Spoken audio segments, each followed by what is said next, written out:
be a shortage of things to do this morning, so I'm a little nervous, but we'll go with it.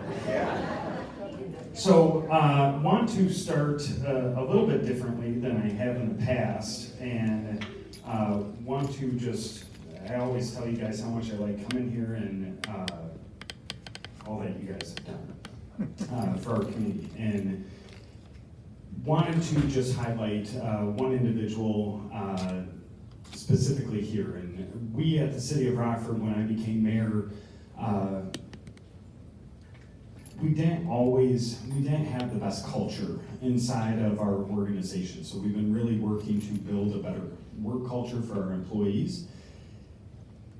And then I started thinking, well, we need to build a better culture in our community, and one way to do that is to honor people who have done really amazing things. And so we do that inside City Hall. So if, and it could be something as simple as you saying, I put in this pothole and Susan came out and she filled it and was so gracious and kind and she did it so quickly. We want to honor Susan for doing a great job.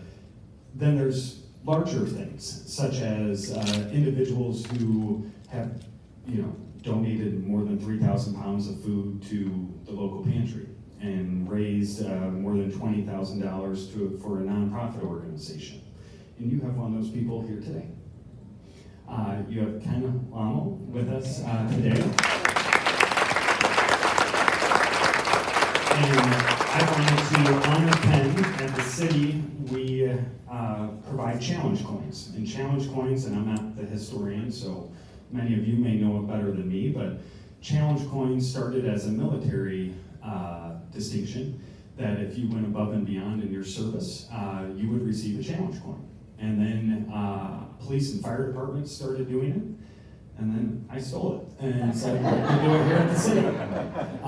And so we actually had a challenge coin that was designed by one of our police officers that highlights many of the aspects that many of us think of when we think of Rockford. So, a Screw City Capitol, it highlights trees.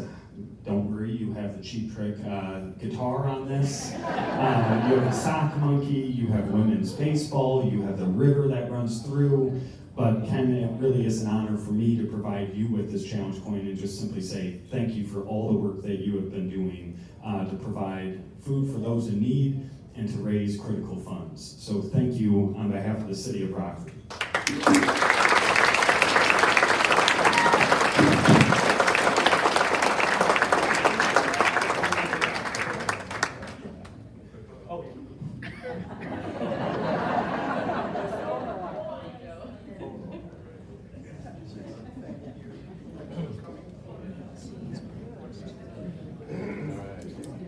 So most of you would have been happy if the microphone broke. All right, bye, Tom. All right, so I'm going to do things a little differently just because I'm just going to be honest with you. I'm running really late today. We have a lot going on this week, and so I'm going to try to go off my phone and try to provide you an update on all things for the city and take your questions. But I do want to highlight, this week is really cool. And so I want to just touch on just simply this week. And I really feel we are starting to turn a corner for a lot of different reasons. I think Rockford has long been a community of what ifs and could-haves and should-haves. And I think we're starting to turn into a community of we're getting this stuff done. If you're for or against the casino, that's fine. But people have wanted it for 30 years. Today we're going to do a ribbon cutting for the casino. Well, they call it a guitar smash, but it's really it'll be an over-the-top ribbon cutting, which is really great. But also this week, and I hope it didn't get overshadowed by the casino, we broke ground on the giant Magellan telescope being built here in Rockford, right over at Ingersoll on Fulton Avenue. They built a more than 40,000 square foot facility to begin the construction so that they could do the construction of this telescope. It'll be more than 22 stories tall. It will be built here. It's a $2.6 billion investment that'll ultimately be housed in Chile. It'll be one of the first ever telescopes that can withstand up to a 7.5 earthquake. It will be a telescope. When I was talking to the chair of the Giant Magellan Telescope Commission, I believe it is, not a board, I believe it's a commission, I said, what do you think the neatest thing is that this telescope will do for us? He said, well, I've kind of always wondered, and he's a Nobel Peace Prize winner, he's like, I've kind of always found it fascinating to find out, is there life outside of Earth? And he was like, this will help us do that. So that is really wonderful. We have a building downtown that tomorrow we will be cutting the ribbon on as well, and this is a building, we call it the Art Deco building. It's the building that's being painted right now with like palm trees on it and murals on it, right at the corner of North Main and State Street. It has been vacant more than it's been occupied in the last 30 years, and it will be occupied with a national tenant on the first floor. I can't say who that is yet, but it'll be occupied with a good tenant and totally redeveloped now, which is great. And then later on tomorrow afternoon, we will be hiring and swearing in 7 new police officers. So we have a really busy, wonderful week for our community. So I will touch on a couple of things, and I'll try to roll through as many as I can, as quickly as I can, just give you this update. All right, always tell you about the exciting things, our city budget. We're in good shape. We're heading, right now, we've begun that process. Every one of our departments has been asked to put together their budget that they have to have, and then a little bit of a needs list and a wants list. We will take that information and try to accommodate each of our departments. We do know that we will not be increasing our property tax levy again this year, which will mark every year that I've been able to do the budget, that we do not increase that. We also found out some good information, I believe it's good information, that in 2025, we got the early numbers back from the county, that in 2025, we will have the highest property values in the history of Rockford. We will also have the lowest property tax rate since 1985 in the city of Rockford. If you're someone who follows the tax rate, which is probably 2 of you, when I took office in 2017, we had a 3.56% tax rate for just the city, and collectively, as the city, we had over a 15.5% tax rate, one of the highest in the states.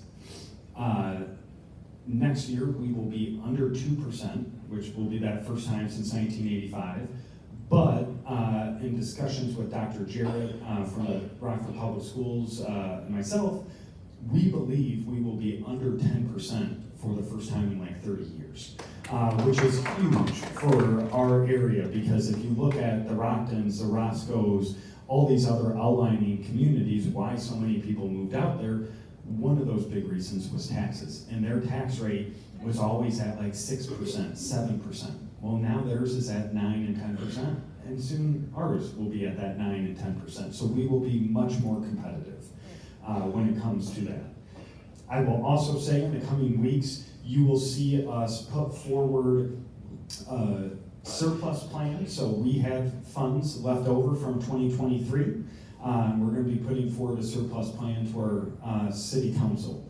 Some of the items that will be in that surplus plan is, one, we're going to pay down some debt. We have several TIF districts that are negative, and we don't see in the foreseeable future them turning positive, so we're going to pay those down. We also will be investing into a fund for future legal liability claims, so that we don't always have to bond out for different claims. We have a number of lawsuits to the city every day, but we have had a number of lawsuits dating back to the late 80s and 90s that are now all coming forward at the city. So we're trying to put money aside so that we don't have to further tax people, and we don't have to bond out for those payments. Then on to the fun stuff. We will be investing heavily into infrastructure. So next year and the following year, you will see a ridiculous amount of construction. So next year, already, if I get my surplus plan or not, you are gonna see probably about 200 neighborhood roads being done. You will see Auburn Street from North Main all the way to Springfield being done. You will see 11th Street corridor totally reconfigured and reconstructed from the bypass all the way into like the neighborhood areas of 11th Street. That means that they're both getting multi-use paths. That means that their water mains are both being replaced. That means that all the lead service lines during those stretches will all be replaced. That means that they will have sidewalks. And if you're someone like me who grew up on the west side and you've driven down Auburn Street, after that first snowfall, every kid, every person has to walk in the street because the sidewalks are immediately adjacent and the snowplows move the snow onto them and it ices over all winter long. So we are doing a lot of good things there. But with the surplus plan, we hope to have portions of Spring Creek done. We will have portions of Alpine from Spring Creek to Highcrest done. We will have portions of Riverside done that we control solely, which is closer to, which will be closer to the bridge here, totally reconstructed. We will have portions of Mulford done. So we are hitting some major arterial roads that definitely need some love that will be coming forward next year. We also will touch on, many residents, just so you're aware, got letters regarding their lead service lines in the last several weeks. There's been a mandate that we replace all the lead service lines. So we are doing a survey. We have done a survey of all the residents, and we are going out and making sure that we replace those lead service lines. Since I became mayor, we decided that we're not gonna force residents to pay for that. And so typically the resident would pay for their lead service line from their sidewalk to their home. We now are covering that full cost for residents. So that can be between $5,000 and $12,000. And so we are covering that cost, and we're doing that by and large by securing federal and state grants. In just the last 5 years, we've won more than $24 million of grants to help repair those lead service lines. And we have a long way to go, but we are making really good progress there. I will touch on some economic development, touch on Casino. Just so you're aware, Casino will have starting about 800 jobs. They will grow to, it'll be between, let me restate that, about 650 to 800 jobs to begin with. It'll grow to about 1,000 jobs with an average wage of $51,000 for those employees.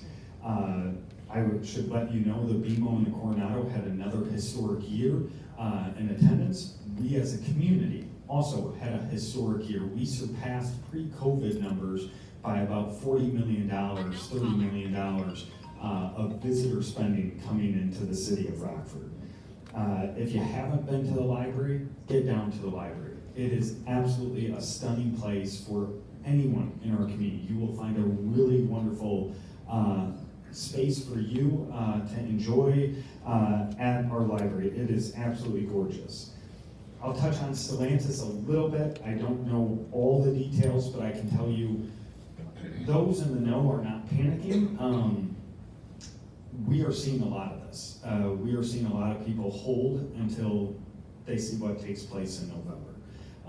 Just so you're aware, and this isn't a political comment at all, it's actually been spoken by both groups, so I can say it. You have one group who is very pro-electric vehicles, which would be taking place at Stellantis, and you have one that is not pro-electric vehicles. I'm not saying which one of them is right. I have my own opinions, but you're not here to hear my opinion, unless you want to ask it.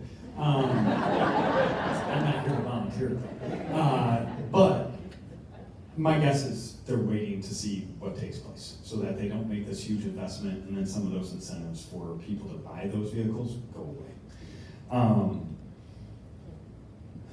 Touched on some downtown stuff. I talk to you every time about the fiber optic cable. It's moving along. We're in construction year 2. I told you at the beginning we were going to deal with a lot of headaches. I found out construction year 2 is when all those headaches start to arise. When you're digging up the right-of-way in front of people's homes, they don't always love it. But I will tell you, I had a really neat experience. I had a woman call me She's widowed, retired, she stated she was on a fixed income. She was spending $160. First, by the way, she called me because she was screaming at me that someone was touching her yard. I had to explain it's the right of way, we can do that. And I said, well, how are things going now? Because it seemed to have happened a while ago. And she was like, they're fine now. I was like, okay. Why are you calling me? No, I didn't say that. But I decided to take the opportunity and I said, how is it working out? What were you paying, if you don't mind me asking, and what are you paying today? So she had what many of us have, a landline, and internet and TV. She was spending about $160, which, by the way, I'm jealous. We spend more than that at my house for it. But okay, she's spending about $160 a month. Now, with the new fiber service, she is spending for the same service, for all the same amenities, she's spending $60. And if you think about that, that's real savings, especially folks on fixed income, to know that they're saving $100. I will tell you, someone in my office didn't save $100, but is saving $60 per month. And so it really is putting money back into our residents' pockets and providing them a better, stronger, more stable internet service. Think Big, right down the street on North Main, will be opening in the next month. Think Big, if you recall, is Women and Minority Entrepreneurial Accelerator Program to help small businesses start and expand right here in Rockford. Davis Park, we did a huge public event for Davis Park, and that is moving along. You should see, and this one's been a little bit slow in my standards, you should see that construction next year. I'm hopeful we could get it all done, but we really need to get moving to be able to get it all done next year. And again, Davis Park, you'll have a new pass system, new public art installations. On the far south side, you'll have a skate park. You'll have a new playground. You'll have a new stage that can be, utilized for 400 people to enjoy afternoon symphony on a Sunday, or it could be a great lawn stage that 3,000 people could come down and enjoy. So we want that to be highly activated. I talked to you about Ingersoll. I'll keep going. One thing that I shouldn't pass up is we did, since the last time I've been here, outlined our first ever arts and cultural plan for the city of Rockford. Really big deal. And the Rockford Arts Council did a really good job of getting community input. We know when you look at what people are being attracted to communities for, arts and culture is at the top of the list. They want things to do, they want to improve quality of life, and we know that arts and culture do both of those things for our residents. And if you have not had an opportunity just to peruse, there's an executive summary on their site, there's also the full plan. I really would urge you to take a look at the Rockford Area Arts Council website. It's a really wonderful plan. Couple last things, and I'll touch on crime. Right now, I don't need to explain what Rockford Promise is, but right now, just recall a couple of things. One, before Rockford Promise NIU partnership, we had about 20 students a year going to NIU. This fall, right this minute, we have more than 415 kids on their campus getting free tuition. It's really neat, but one stat I don't share with you guys that I just got confirmed from Dr. Jarrett from Rockford Public Schools is not only are we seeing that huge increase of kids going to NIU getting a free college degree, but we are seeing for all high school students at Rockford Public Schools a 6% increase in those students earning a 3.0 GPA. So it is really, really wonderful. I may have said this before here, so I apologize, but it really shows you our kids are pretty amazing. When you raise the bar, they almost always reach it. And if you sink the bar or don't have a bar, they almost always sink to it. So I think we just need to continue raising that bar for our young people and providing them those opportunities.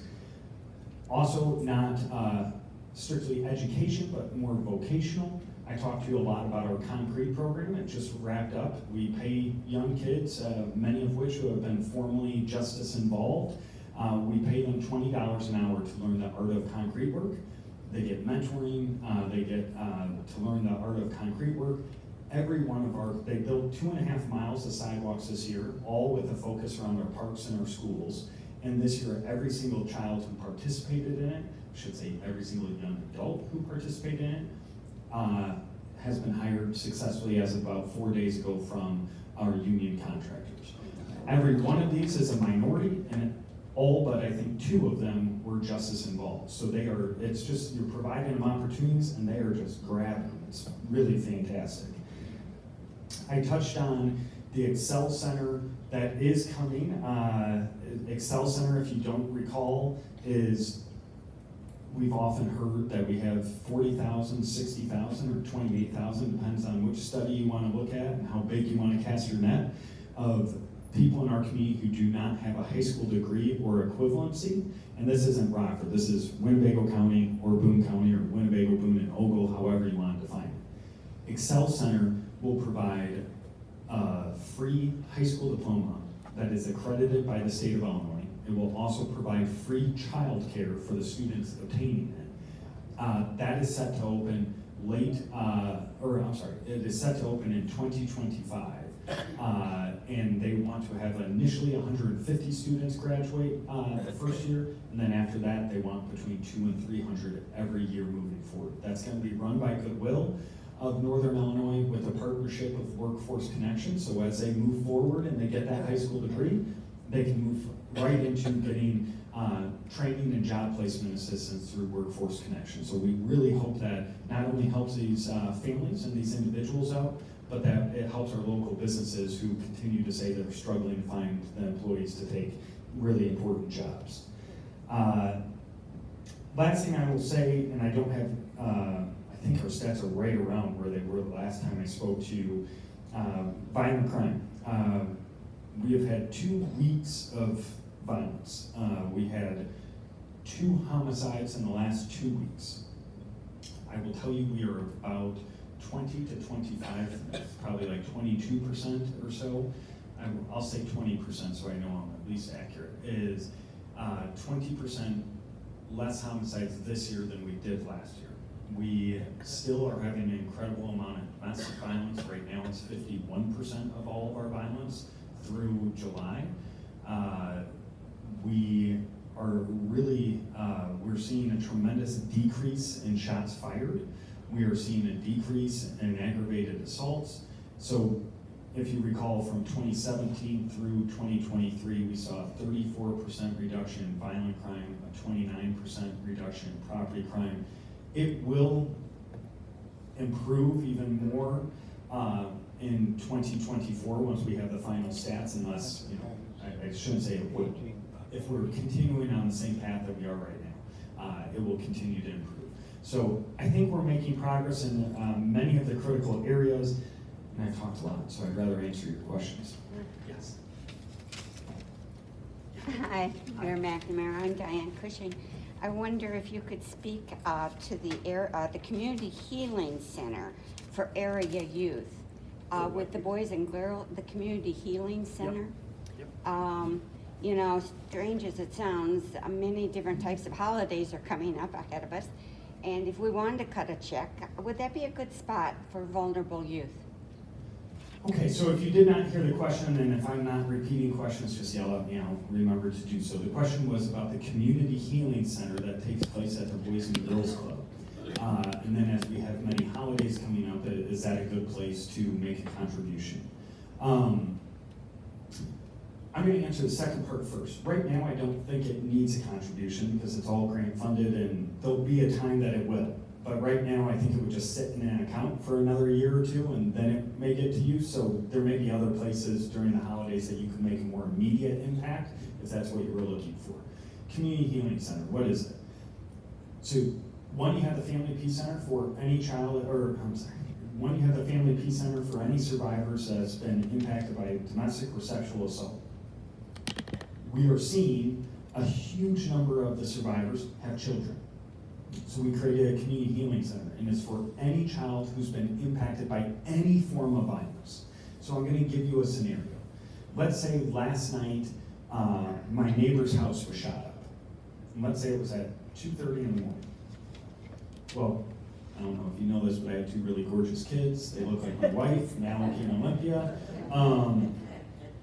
That would be traumatic for them, and they weren't in that house. I mean, to see sirens and police coming and being woken up, that's traumatic. It's very traumatic for the kids who live in that house, but it's traumatic for others as well. So we want to create a space knowing that young people impacted by trauma typically have future challenges or create challenges in the community. We want to wrap our arms around those young people right away. So we created a community healing center with a partnership with Boys and Girls Club that any child and their family can walk in and get free services at the Boys and Girls Club, a place that's already being trusted.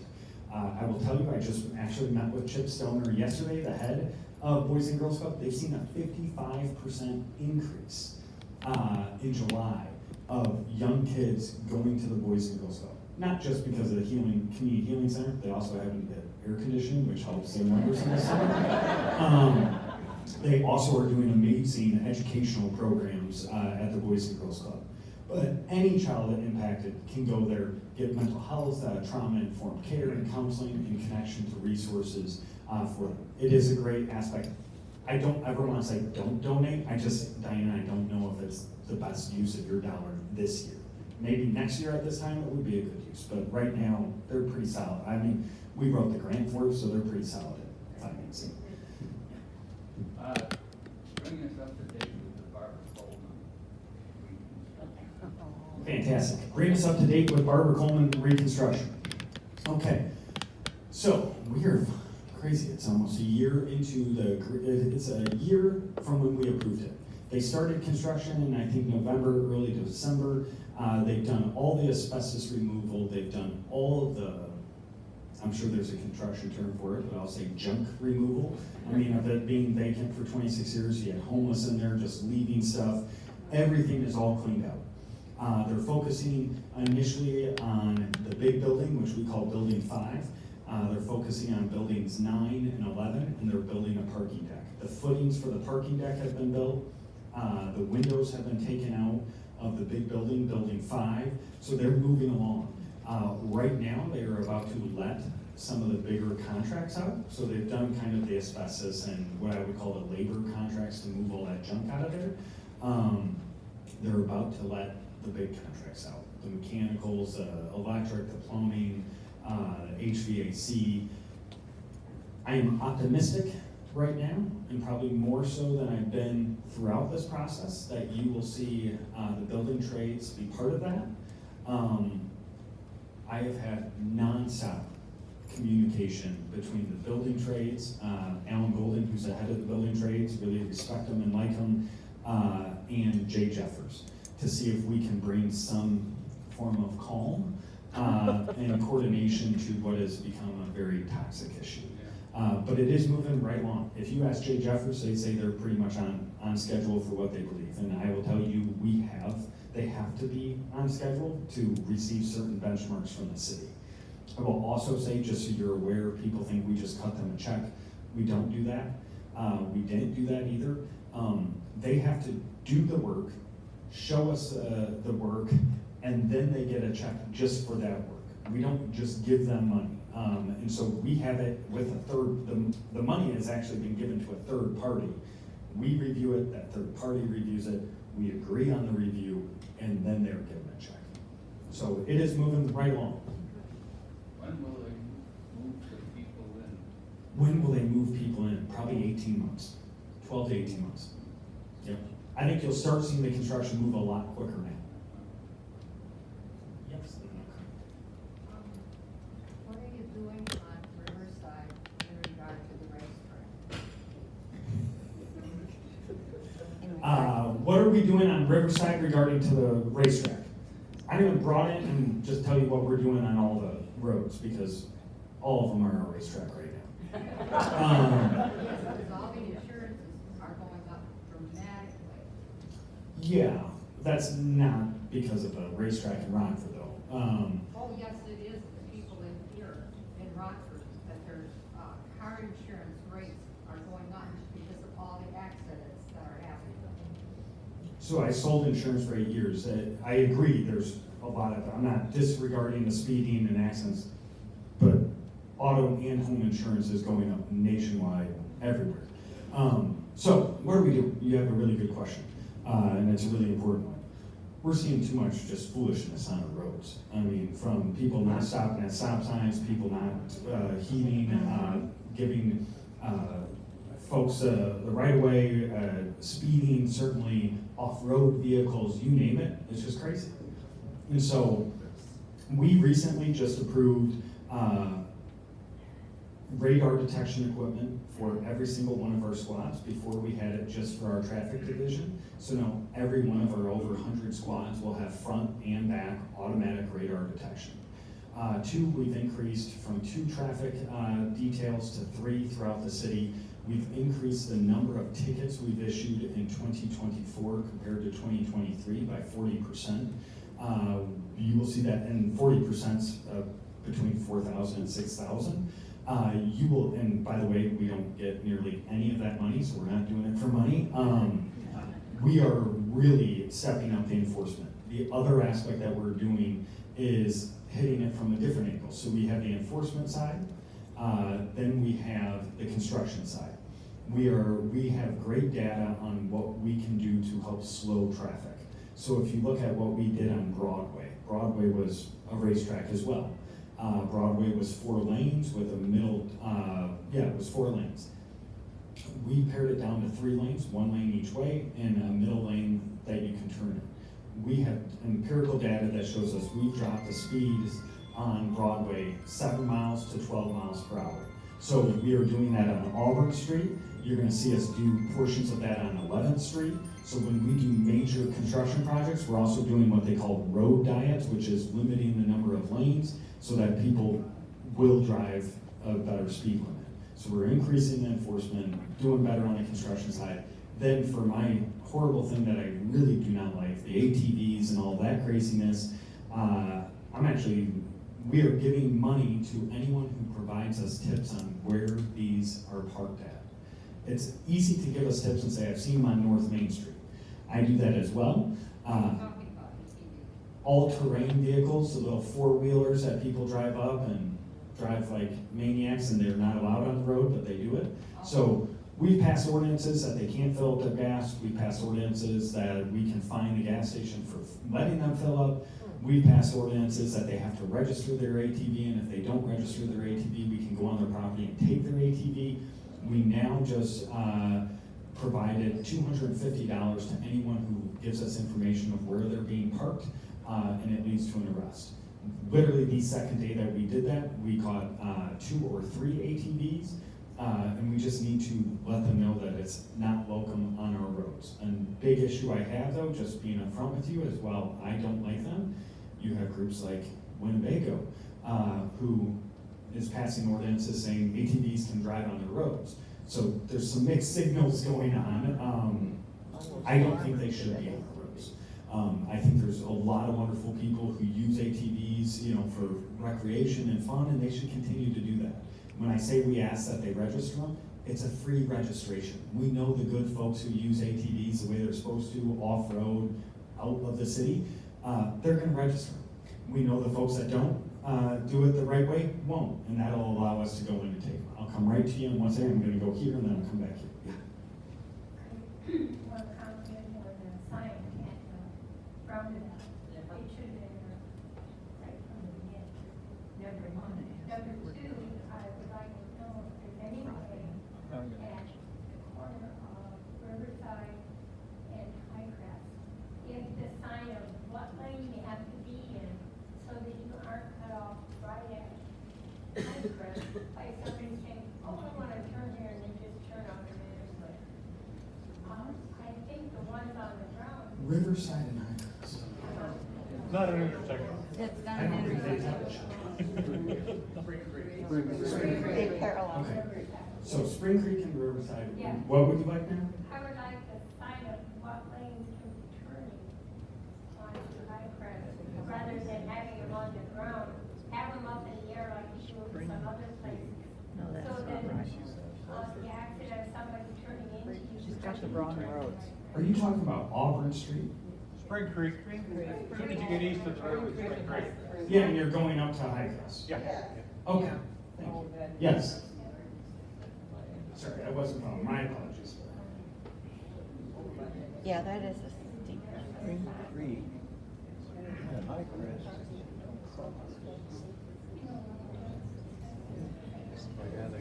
Yes, they do, right by Anderson Garden.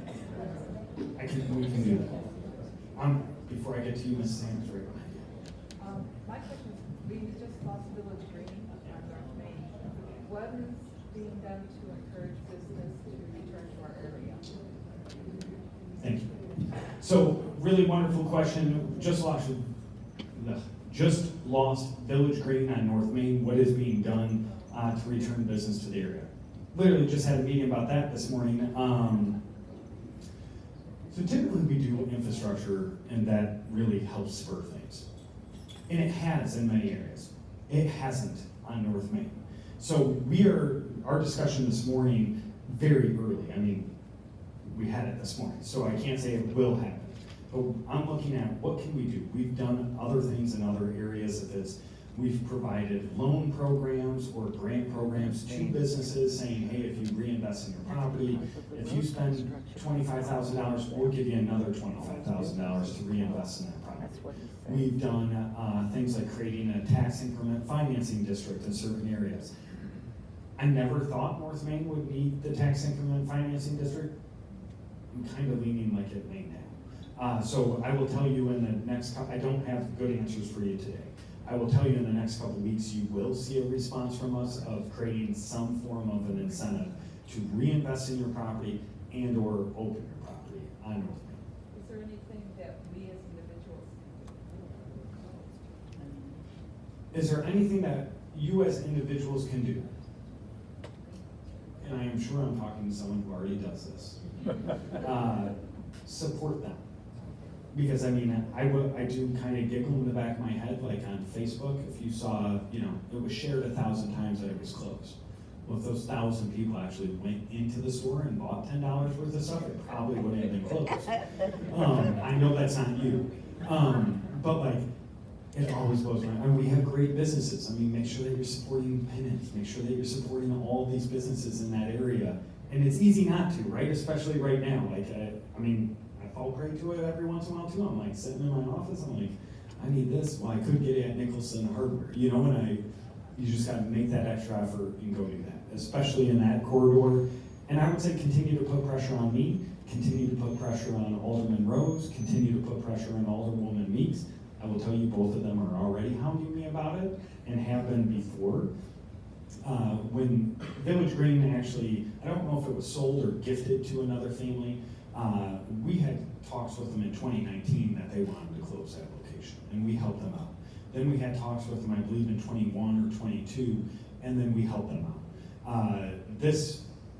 Truthfully, all I got was an email. There was no call of, hey, can you help us with this, or can you help us with that? I will say, they seem to be really thoughtful in their process of leaving. One, they communicated it with us before they did it, which is rare. Two, they highlighted that they have some potential folks who may want to purchase that and create it into a different type of thing. So very early, but they've been pretty good about it. We do, though, to your point, we have to do something to incentivize further than just infrastructure improvements. Ms. Sam. Staying on the northwest side, what's the next plan for the roundabout? Oh, man. Next plan, so staying on the northwest side, what is the next plan for the roundabout?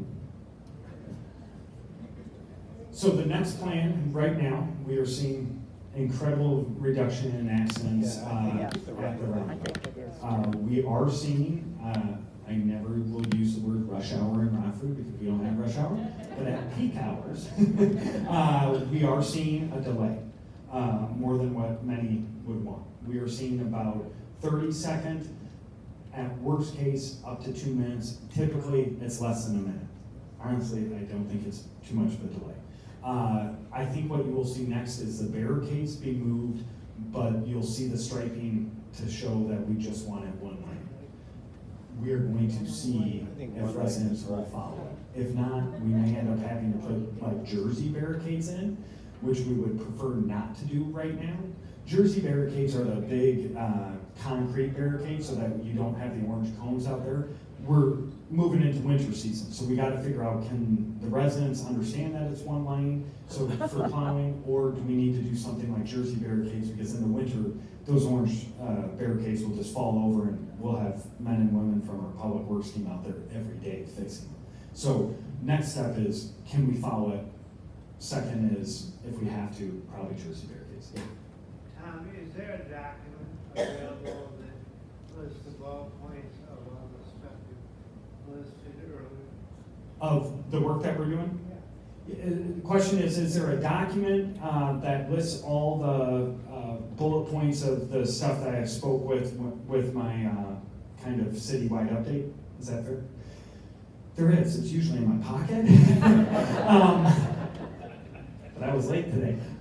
So it's on my phone. Yes, there is. And you will see one coming out soon that is more official. I create a new one every month and try to update it for things that have taken place.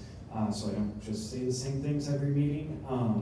So I have it, what we're gonna do once a year is put it in letterhead, make it look nice and pretty, and provide it out. So there is that document. And if anyone wants it, and you wanna get it before we get it done, I'm happy. I mean, it's just a Word document that I update every month. Happy to send it, and I can get it to the students. Yeah. Question about Spring Creek from Alpine to Mulford, I think. Yep. There have been signs up that have said one lane, and turns out That's true. that it isn't one lane, but then there are other places where it says the road is closed, and it really is closed. But to be told there's one lane, everybody's supposed to get in one lane, there's no obstruction in the other lane. Okay. That's right. I'm gonna repeat that, but just so you know my answer, I don't know. I'm gonna find out. Make sure I get it right. Spring Creek from Alpine to Mulford, there are signs that state that you need to go to one lane. But Spring Creek to Mulford, there isn't one. It doesn't have you going down. The only thing I'm aware of is not necessarily work on the road. We have had ComEd out there, and we have had some tree folks out there doing work along there that I know even before you got to Alpine, it had you moving to one lane often. But I can find that out. And maybe, I will tell you, once in a while, those contractors, they've done the work, and there's another group that's supposed to pick up the signs. Well, if the contractor got the work done 2 weeks before they thought they would, the contractors that owns the signs is scheduled to get out there in 2 weeks, so I can see if that sign needs to be picked up. Yeah, no, that's interesting. Somewhere in my reading, I crossed the word sanctuary city in Rockford. Yep. What is our status as far as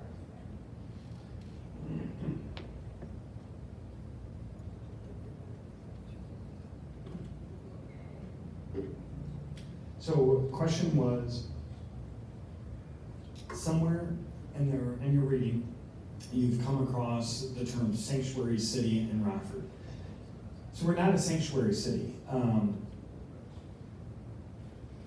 think sanctuary city term has been pretty politicized. What we are, in my opinion, is a welcoming city. So if you are here in Rockford,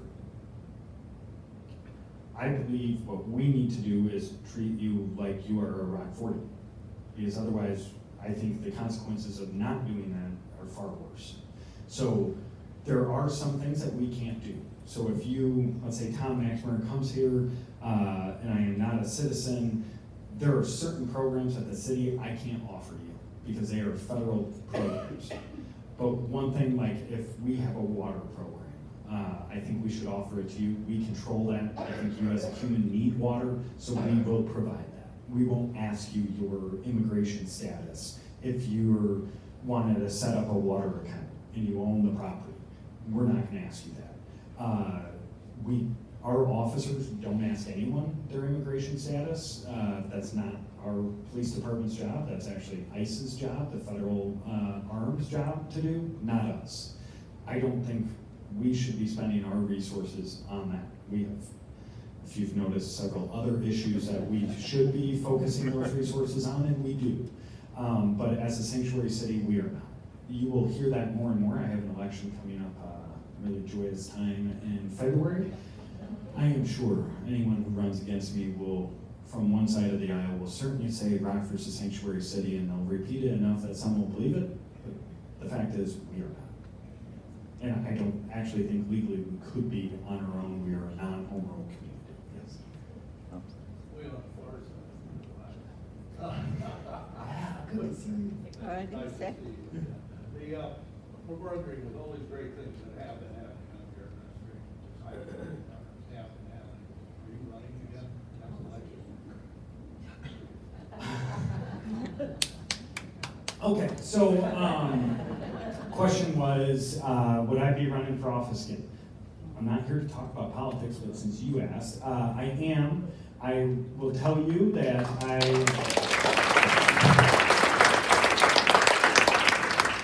so her name is Sarah. That's who you should go and clap for.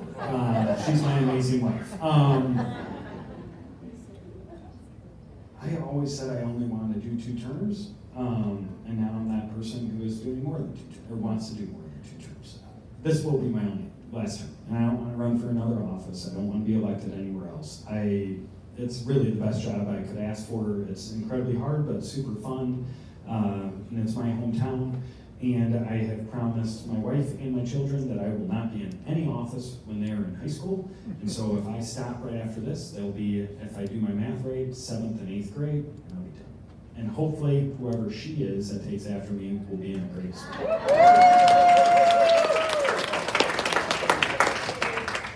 Just a quick compliment. I'm a docent at Laurent House in Rockford, and I had a tour of a group from out of state.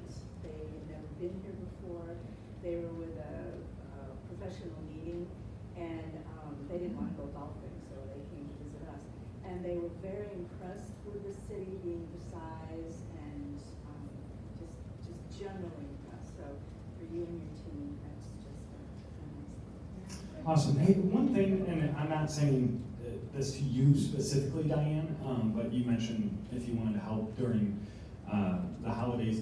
This isn't a direct help to those most in need, but it kind of ties into your comment. And the comment was a group from out of town really enjoyed a lot of amenities that were in Rockford and were impressed. Is that fair to say? And specifically enjoyed the Laurent House, which you all should go and enjoy. What? An area that I have concern with in our community, and it goes back to what I said, we have this arts and cultural plan.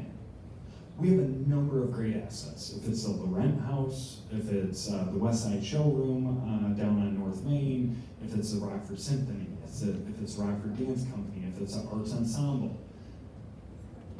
Discovery Center, we need to support them. Especially in the performing arts area, they are struggling. The attendance isn't back from pre-COVID. The contributions from businesses isn't back to pre-COVID levels. I am deeply concerned and have been meeting with the heads of all of those groups of what can we do to get them more funding. So I would say that's one area. As you go into the holidays, maybe go see a play. Maybe go see something in the theater and enjoy the great things that we have to really boost up those performing arts. Yeah. What's the condition of the railroad coming here? So condition of the railroad coming here. So there will be actually a public meeting. They haven't set the final date yet. IDOT has not, but in the next, I would say 2 to 5 weeks, there will be a public meeting about it. What I know today, it's in the budget, the funding is about $275 million. Metra has been officially signed on as the operator of it. They have been telling us that you will see a bus go in early 2027. I'm going to give you my opinion is that you will see it in late 2027, early 2028. Or a train, not a bus. Downgraded all your expectations really quick. I meant train. Train. I really do believe it'll be late 2027, early 2028. I may have mentioned this before, but they are taking, I believe, I always get these confused. I believe they are taking the Canadian Pacific line, and I believe that's the one that goes over the state's oldest rail bridge. And when I hear oldest rail bridge and it already has weight restrictions, I get concerned about cost and time. And as a state, don't tell the governor he's gonna be in today, but I don't always believe their expectations. It will happen. I'm very confident it will happen. You have a lot of people pushing for it. Senator Stottleman, myself are holding quarterly meetings with IDOT, with leaders from here to Chicago, all pushing on them to make sure that they know that this is really critically important. The governor's gonna be here today at the casino opening. I am mentioning the train at the casino opening for him to hear. So, I mean, everyone's continuing to just push that pressure.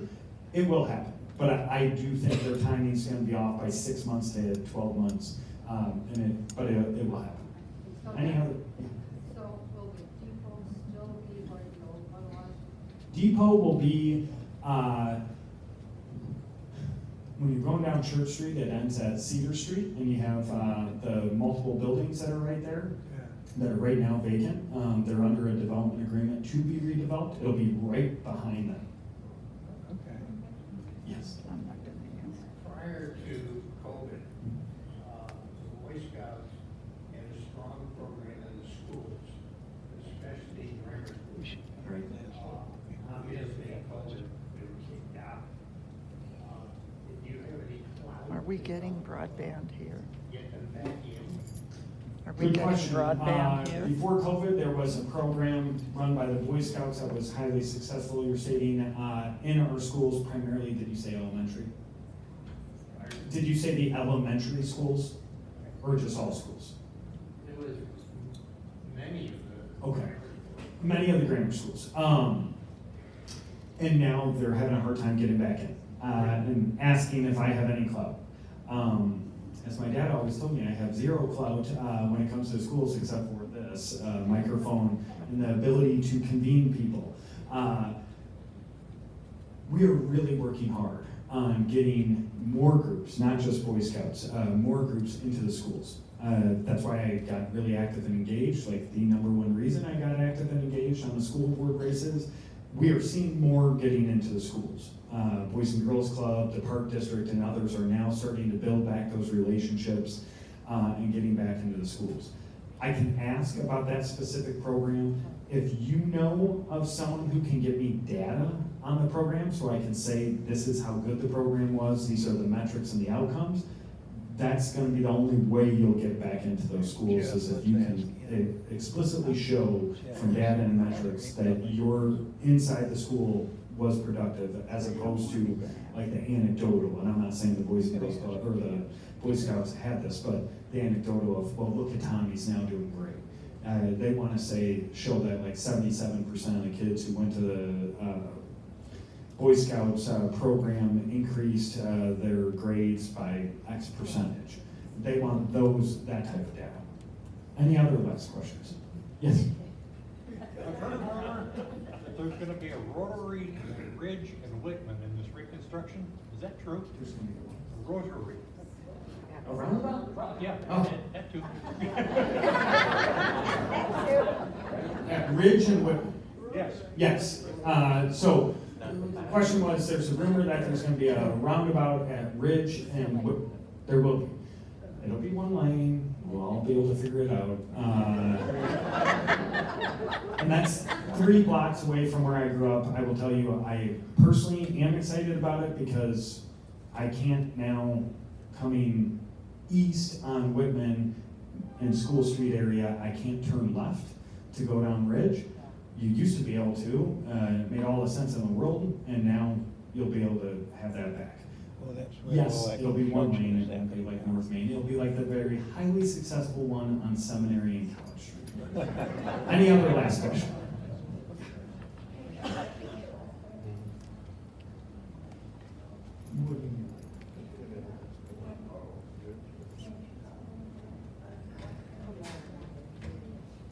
I have not heard that.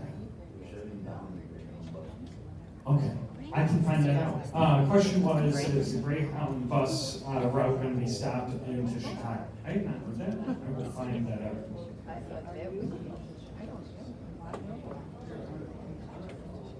Can I ask one last question? what is the best way for someone to reach out to you if they have any additional questions for you?